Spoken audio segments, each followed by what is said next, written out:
পাখি তুমি উইরা উইরা আসো, উইরা উইরা আইসা তুমি আমার ডালে বসো। টাকা ও পাখি তুমি উইরা উইরা আসো।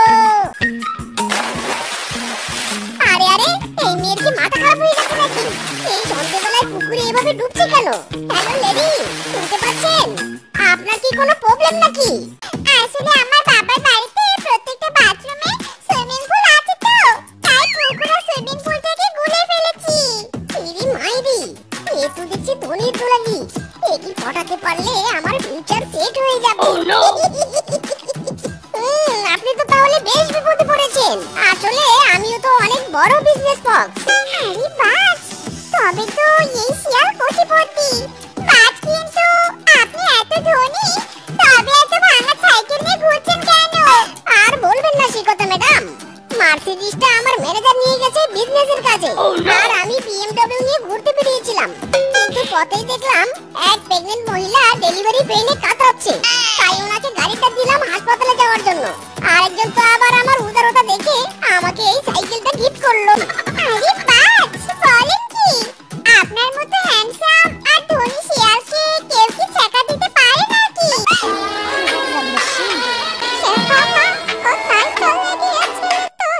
আরে আরে, কি করছেন আপনি? আমার বউকে এভাবে ধরছেন কেন? ছাড়ুন ছাড়ুন বলছি। আরে আমি আমার মেয়েকে মা বলবো না তো কে বলে ডাকবো? আরে মহিলাই আমার মা। ইরে মাইরি, তুমি এসব কি কথা বলছো? আমি তো কিছুই বুঝতে পারছি না। এই নাকি তুমি ধনী পরিবারের মেয়ে, তবে তোমার মা এমন ছেঁড়া শাড়ি কাপড় পরে আছে কেন? না মানে, আমি তো আসলে তোমাকে বিয়ে করার জন্য চাপাবাজি করেছিলাম আর কি। ইরে মাইরি, বলো কি? নিজে চাপাবাজি করতে করতে আরেক চাপাবাজের খপ্পরে ফেসে গেলাম। আমি চাপা, তোকে আমি কত কষ্ট করে বড় করেছি। মা লাগছে, থামো বলছি, আর মেরো না। কি বলতে চাইছো তুমি? বিয়ের একদিন যেতে না যেতেই মায়ের সামনে বই নামে নালিশ করতে চাইছো? তুমিও তো কম চাপাবাজি করনি। বলছি, এই ভাঙা চালায় মার্সিডিজ বিএমডব্লিউ কোথায় রাখো বল তো শুনি?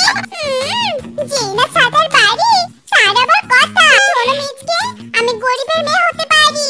আমি সরকারি চাকরি করি, 50,000 টাকার বেতন পাই, সাথে একটা কোয়ার্টার আর একটা গাড়িও আছে। ভেবেছিলাম এই বাড়িতে কয়েকদিন থাকলে গাড়িটা তোমার মাকে দিব ঘুরে বেড়ানোর জন্য, কিন্তু সেটা তো আর হচ্ছে না। চলো আমরা এই বাড়ি থেকে চলে যাই। কি বললে তুমি? সরকারি চাকরি করো তুমি? আরে তোমরা যাচ্ছ কোথায়? আমি তো তোমাদের মেনে নিয়েছি। বলছি বউ, তোমার সরকারি কোয়ার্টার থাকতে এই ভাঙা ঘরে কেন বাসর করতে চাইলে বলো তো? আমরা তোমার কোয়ার্টারে বাসর করতে পারতাম। কোয়ার্টার? কিসের কোয়ার্টার? কোথাকার কোয়ার্টার শুনি? ইরি মাইরি, তুমি এত তাড়াতাড়ি সব ভুলে গেলে বউ? তুমি না আমাকে বললে তুমি সরকারি চাকরি করো, তোমার সরকারি কোয়ার্টার আছে? এই কথা বলছো তুমি? আরে তোমার মা যেন আমাদের মেয়ে নাই, তাই একটু চাপাবাজি করেছি। ইরি মাইরি, বলছো কি? এখানেও চাপাবাজি? ওরে ও আমার রসিয়া বন্ধু রে, তুমি কেন কোমরে বিছা হইলা না? ও আমার রসিয়া বন্ধু রে, তুমি কেন কোমরে বিছা হইলা না? আরে আরে, কে তুমি? তোমাকে তো ঠিক চিনলুম নে। আর তুমি কিংকং দাদার গাছ থেকে লাউ চুরি করলে কেন? এই রে, ধরা খেলে তো খবর করে দিবি। এসব যাতা বলছেন আপনি? আমাকে দেখে কি আপনার চোর মনে হয়? শুনুন, আমি কোটিপতির বউ। এমন 2 পয়সা লাউ আমার বাড়িতে গড়াগড়ি করে নিহাতি আমার স্বামী এই লাউ গাছ সহ সব লাউ কিনে নিয়েছে, তাই তো আমাকে লাউ তুলতে আসতে হলো। আজকাল বনে যে কি পরিমাণ চোরের উপদ্রব বেড়েছে। সকালে লাউটা দেখে গেলাম, এখন দেখছি উধাও। সে কি কথা কিংকং? তুই আবার লাউ খুঁজছিস যে? তুই নাকি লাউ সহ লাউ গাছ বিক্রি করে দিয়েছিস? এক্ষুনি তো একটা মেয়ে লাউ নিয়ে যাওয়ার সময় আমাকে এ কথা বললো। হোয়াট? কিসব বলছো তুমি? আমি আবার গাছ সহ লাউ বিক্রি করব, এসব কথা তুমি ভাবলে কি করে? সর্বনাশ, কি চাপাবাজ মেয়ে গো। দেরি করিস না কিংকং, মেয়েটা বেশি দূর যেতে পারেনি। এদিকে যা, মেয়েটাকে পেয়ে যাবি। ইরি মাইরি, আজ তো দেখি আমার কপাল খুলে গেছে। একবারে এত মাছ উঠেছে, কপাল তো পুরো খুলে গেল। হ্যালো দর্শক, বন টিভিতে আপনাদেরকে স্বাগতম। আমি বানর, আর আপনারা দেখবেন বন টিভির খবর। আপনারা দেখছেন একটি ভাই জাল ভর্তি মাছ নিয়ে এদিকে আসছে। চলুন এবার আমরা ভাইটির সাথে কথা বলে আসি। হ্যালো ফক্সম্যান, সরি ফিশম্যান, কেমন আছেন আপনি? এসব মাছ আপনি কোথা থেকে আনলেন? কোথা থেকে আনবো আবার? আমার নিজের পুকুর থেকে নিজেই পরিশ্রম করে ধরে এনেছি। সাবাস, আপনি তো পুকুরে ভালো মাছ চাষ করেছেন। মাছ ছাড়াও আর কি কি চাষ করেন আপনি?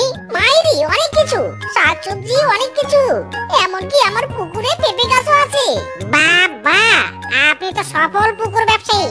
কিন্তু ভাই, আপনি আমাকে একটা কথা বলুন তো, পুকুরে পেঁপে গাছ হয় কিভাবে? আমি তো এমন ঘটনা আগে শুনিনি।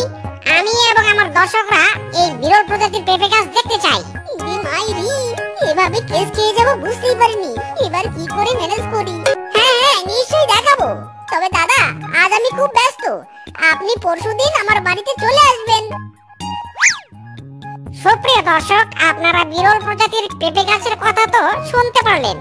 আপনারা নেক্সট পর্বে দেখবেন বিরল প্রজাতির সেই পেঁপে গাছ। ততদিন আপনারা অপেক্ষা করুন, বন টিভির সঙ্গে থাকুন। আমি বানর আবার ফিরে আসবো বন জঙ্গলের খবর নিয়ে। দেখতে পাচ্ছেন দর্শক শ্রোতা, পুকুরের পানিতে বিরল প্রজাতির পেঁপে গাছটা দাঁড়িয়ে আছে, আর গাছ ভর্তি কত পেঁপে ধরেছে। মাইরি, আর কতক্ষণ?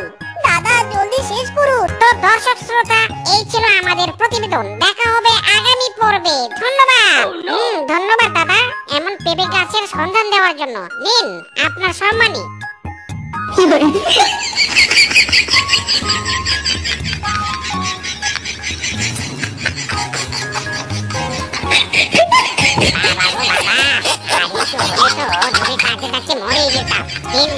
এবার আমার পারিশ্রমিকটা দিন তো দাদা, চলে যাই। ইরি মাইরি, কিসের পারিশ্রমিক? যা ভাগ বেটা ভাগ। ভাগবো মানে?